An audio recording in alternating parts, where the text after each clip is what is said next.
Welcome to RK news. రాష్ట్ర వ్యాప్తంగా భారతీయ రాష్ట్ర సమితి ఆధ్వర్యంలో నిర్వహిస్తున్న రైతు నిరసన దీక్షలో పాల్గొన్న జడ్చర్ల మాజీ శాసనసభ్యుడు లక్ష్మారెడ్డి కరువు అంటేనే కాంగ్రెస్ అంటేనే కరువు. జడ్చర్లలో ఎమ్మెల్యే లక్ష్మారెడ్డి సంచలన వ్యాఖ్యలు చేశారు. రైతు నిరసన దీక్షలో భాగంగా జడ్చర్ల నియోజకవర్గ కేంద్రంలోని అంబేద్కర్ చౌరస్తాలో ఎంఆర్ఓ ఆఫీస్ ముందు నిర్వహించిన కార్యక్రమంలో మాజీ శాసనసభ్యుడు లక్ష్మారెడ్డితో పాటు భారతీయ రాష్ట్ర సమితి కార్యకర్తలు పాల్గొన్నారు. ఈ సందర్భంగా కాంగ్రెస్ ప్రభుత్వాన్ని ఎండబెట్టిన లక్ష్మారెడ్డి కాంగ్రెస్ పార్టీ కళ్లబొల్లి కబుర్లు చెప్పి అమలు సాధ్యం కాని హామీలు ఇచ్చి అధికారంలోకి వచ్చిందని, మేము కొత్తగా గొంతమ కోరికలు అడగడం లేదు, మీరిచ్చిన హామీలను అమలు పరచండి అడుగుతున్నామని అన్నారు.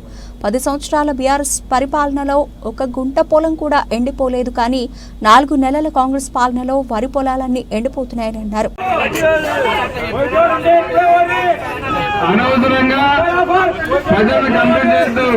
మరి ఈ పార్టీ కూడా మనం బద్దాం లేదా తెలియజేస్తూ మరి ఈరోజు ఈ సందర్భంగా మరొకసారి ప్రభుత్వం డిమాండ్ చేస్తా ఉన్నాం.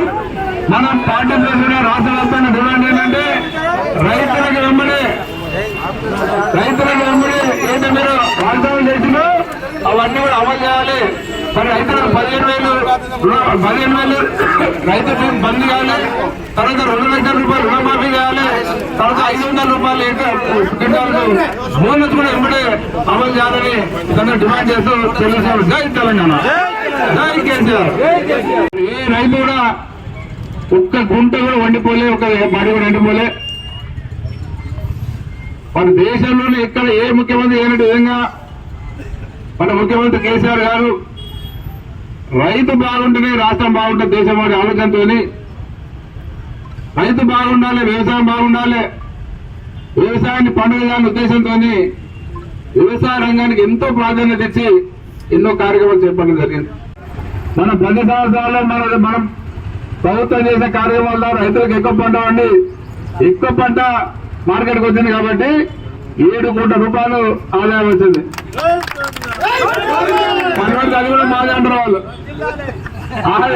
అది కూడా మన మాదే అన్న అంటారు. ఎందుకంటే నిన్న మన ఉద్యోగాలు అంటలేరు, 30,000 ఉద్యోగాలు ఇచ్చామంట.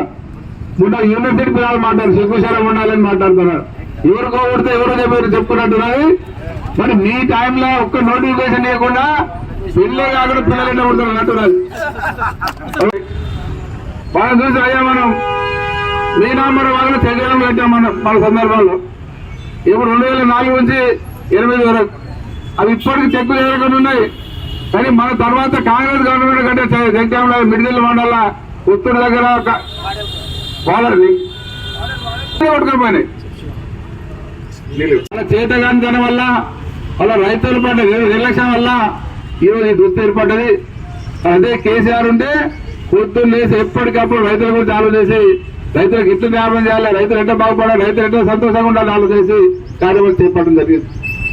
ఇలా చూస్తే కాళేశ్వరం ప్రాజెక్టు పేరు అక్కడెక్కడో 2 పిల్లల చిన్న కాకొచ్చిందని చెప్పి మొత్తం కాళేశ్వరం ప్రాజెక్టు నీళ్లు ఇవ్వకుండా రైతాంగాన్ని నష్టం చేయడం జరిగింది. వాళ్ళు ఇచ్చిన హామీలు కాకుండా కొత్తగా ఒక్కటి కూడా అడగట్లేదు. ఏదైతే ఉన్న ముఖ్యమంత్రి రేవంత్ రెడ్డి గారు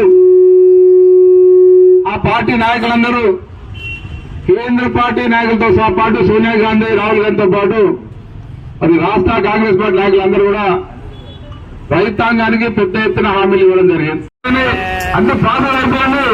ఆ ఉద్యోగాలను సర్టిఫికేట్ ఇచ్చి నియమించడానికి ఖాతాలు వేసుకోవడం జరుగుతా ఉంది. మరి ఇంత దౌర్భాగ్యమైన పరిస్థితి గవర్నమెంట్ లో ఉంది. మరి ఇప్పుడు 7 కోట్ల రోజు మార్కెట్ కొంచెం ఆదాయం కూడా పనిపడితే మళ్ళీ మాకు కాంగ్రెస్ వచ్చినాక వచ్చింది అన్న అంటారు. ఎందుకంటే ఇది ఇప్పుడు వచ్చింది కాదు, ఈ 10 ఏళ్లలో జమైన మొత్తం కూడా ఇప్పుడు 7 కోట్ల రూపాయలు జమైంది. మరి అదే కాకుండా ఇంతకుముందు పార్టీలు మారిన వాళ్ళ గురించి మాట్లాడుతూ ఉన్నారు. ఇవాళ కనుమకు వాళ్ళ విజ్ఞతకు వదిలిపెడదాం. ఏందో మీరు ఒక్కరిద్దరితో ఇంత కన్ను చేయాల్సిన అవసరం లేదు. లక్షల మంది కార్యకర్తలు ఒక్కరిద్దరు పోయిన మాత్రం దాన్ని పట్టించుకోవాల్సిన అవసరం లేదు. పోయేటోళ్ళు వేరే కాకుండా కొంతమంది నేను కూడా పోతా అని చెప్తున్నా. అయ్యా మీడియా మిత్రులకు లక్ష్మణ్ సార్ కూడా బీజేపీలో పోతారు, కొంతమంది పుకార్లు చెప్తా ఉన్నారు. బీజేపీ లేదు, ఏజేపీ లేదు, ఈ పార్టీలో ఉండడం. ఇక్కడ నేనే కాదు, ఇక్కడ ఉన్న ఎవరిలో పోయే అవకాశాలు కూడా పోయే పరిస్థితి లేదు. గంట కంప్లీట్ వర్షానికి వస్తే నీళ్ళు మొత్తం కొడుకోపోయి అదే కాకుండా గతంలో ఎన్నో సందర్భాలు జరిగినాయి, యాక్సిడెంటల్ ఏమో జరుగుతుంటాయి. దాన్ని సాగదు పెట్టి సరే ఎలక్షన్లో గెలిచారు, ఓట్లు అయిపోయింది సరే, కానీ తర్వాత నన్ను ఎంబడేదా రిపేర్ చేసి నీళ్ళు ఇవ్వాలి.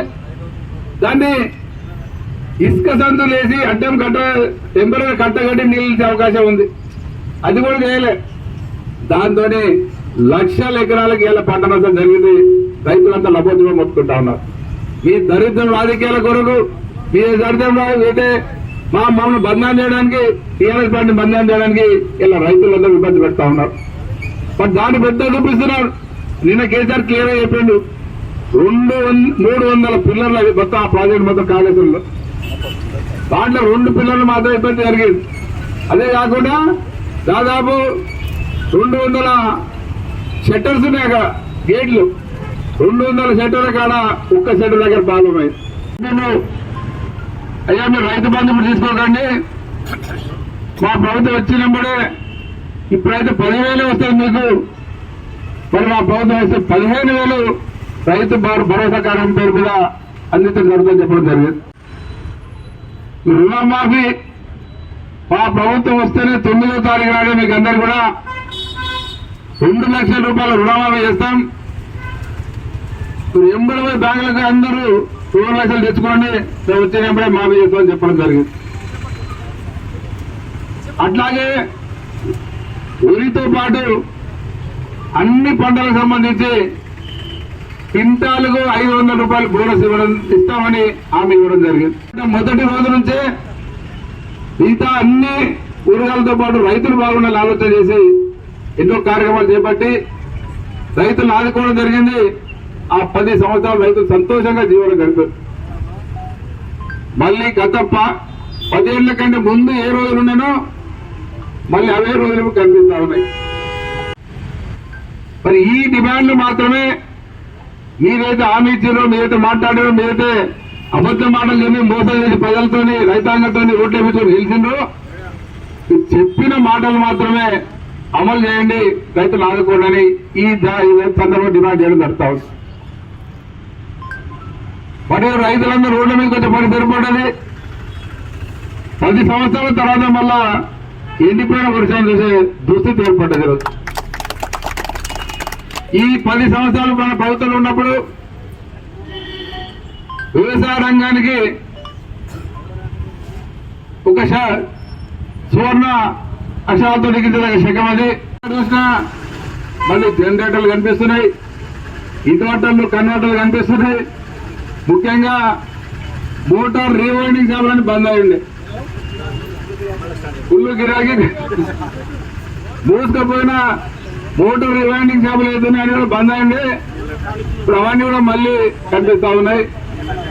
ఎందుకంటే అప్పుడు నాణ్యమైన కరెంట్ ఇచ్చిన కేసీఆర్ కాబట్టి మోటార్లు కాలిపోకుండా, ట్రాన్స్ఫార్మర్లు కాలిపోకుండా, ఇలా మోటార్లు కాలిపోతున్నాయి, ట్రాన్స్ఫార్మర్లు కాలిపోతున్నాయి, కరెంట్ ఉండలేదు, జనరేటర్లు పెడుతున్నారు, ఇన్వర్టర్లు పెడుతున్నారు. మరి దుస్థితి మళ్ళీ రావడం జరిగింది.